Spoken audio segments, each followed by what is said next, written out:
అంటే అప్పట్లో అసలు ఇలాంటి మాధ్యమాలనేవి లేనప్పుడే ఒక రచయితలుగా మీరన్నట్టు సీతారామ శాస్త్రి గారు గాని, వేటూరి గారు గాని లేదంటే చాలామందున్నారు. ఒకళ్ళిద్దరని కాదు. ఇప్పుడు లేదంటే భాస్కర భట్ల గారు అవును. గాని అవును. వీళ్ళందరూ ఒక అంటే ఒక స్టార్ ఇమేజ్ సంపాదించుకున్నారు వాళ్ళు. కరెక్ట్. అలాంటి ఒక టైమ్ లైన్‌లో అలాంటిది ఇప్పుడు ఇన్ని యాప్స్ అందుబాటులో ఉండి ఇంత అంటే వెంటనే తెలుసుకోవచ్చు. ఈ ఫలానా పాట ఎవరు రాసింది ఎవరు అనేది ఇమ్మీడియేట్‌గా అనే క్లిప్స్ మీద. అవును. ఒక క్లిక్ మీద ఆధారపడి దొరికిపోతుంది. ఉన్న సందర్భంలో ఇప్పుడు ఎందుకని ఆ స్థాయిలో గౌరవం గాని, ఆ స్థాయిలో గుర్తింపు గాని రావట్లేదు? అదే సార్ ఏమంటాం కదా!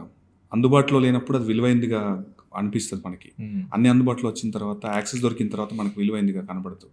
మళ్ళీ పోను ఆహ్, అప్పుడేంటంటే సార్ అదే వెతుక్కున్నప్పుడు దొరికే ఆనందము ఇప్పుడు అదే దానికోసం ప్రయాస పడాలి సార్ ఏదైనా. హ్మ్. అప్పుడు ఒక పాట ఇప్పుడు మనం ఫర్ సపోజు 'లలిత ప్రియ కమలం' అనే సాంగ్ ఉందండి 'రుద్రవీణలో'.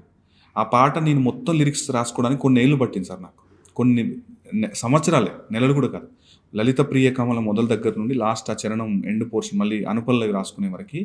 అంటే అప్పుడు పొందిన ఆనందం సార్ ఇప్పుడు ఇలా క్లిక్ మీద దొరికితే 'లలిత ప్రియ కమలం' అనగానే మనకు లిరిక్స్‌తో సహా వచ్చేస్తుంది. అవును. ఆ ప్రయాస పడిన తర్వాత పొందిన ఆ ఆనందం ఎవరైతే పలానా ఆ తాలూకు రైటర్ ఉంటారో సార్, ఆ గౌరవం ఎలా ఉంటుంది సార్? చిన్న తాదాత్మ్యం అంటాం మనం.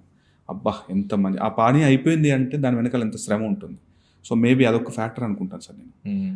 ఆహ్, ఆహ్, వాళ్ళు రాసుకున్న ఇప్పుడు ఒక 'లలిత ప్రియకమం' పల్లవి రాసుకున్నాను.